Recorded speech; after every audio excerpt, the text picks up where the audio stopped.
चढ़ली जवनिया मारा जान गोरिया पतरी कमरिया तो चढ़ली जवनिया मारा जान गोरिया पतरी कमरिया तो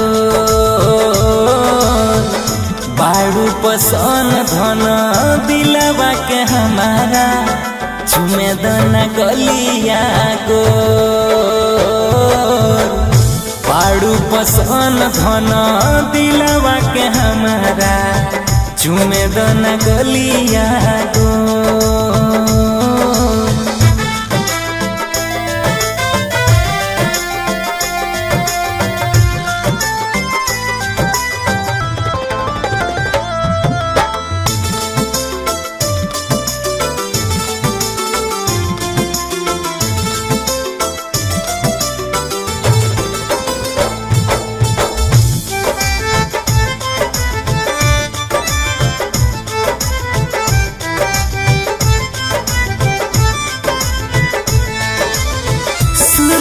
के लाली जैसा होठ के ललैया कौना साचा में कोइले राम चिठलैया गोरे गोरे देह जैसे दूध के मलैया कितना बड़ाई तोहर कोरी सुगराई के एक पीस भेजले बाड़े तोहर के बनाई के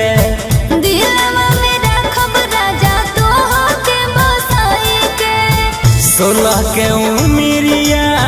भइल जहरिया लागे लूबेजो बाड़ू पसन धन दिलवा के हमारा चुमे दना गलिया गो बाड़ू पसन धन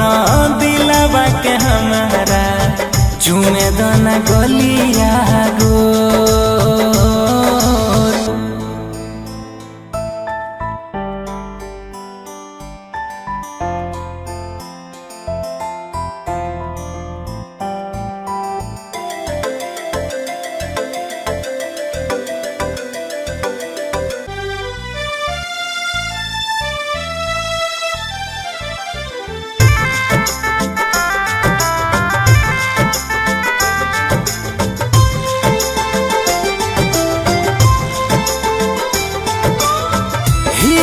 के चाल तोहर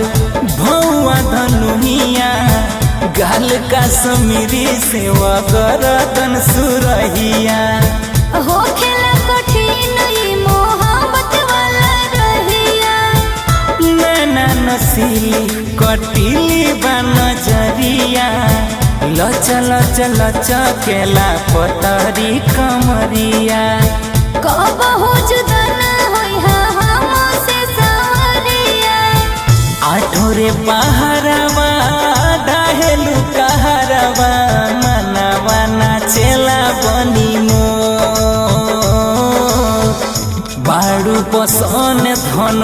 दिलवा के हमारा चुमे दना गलिया गो बाड़ू पसन धन दिलवा के हमारा चुमे दना गलिया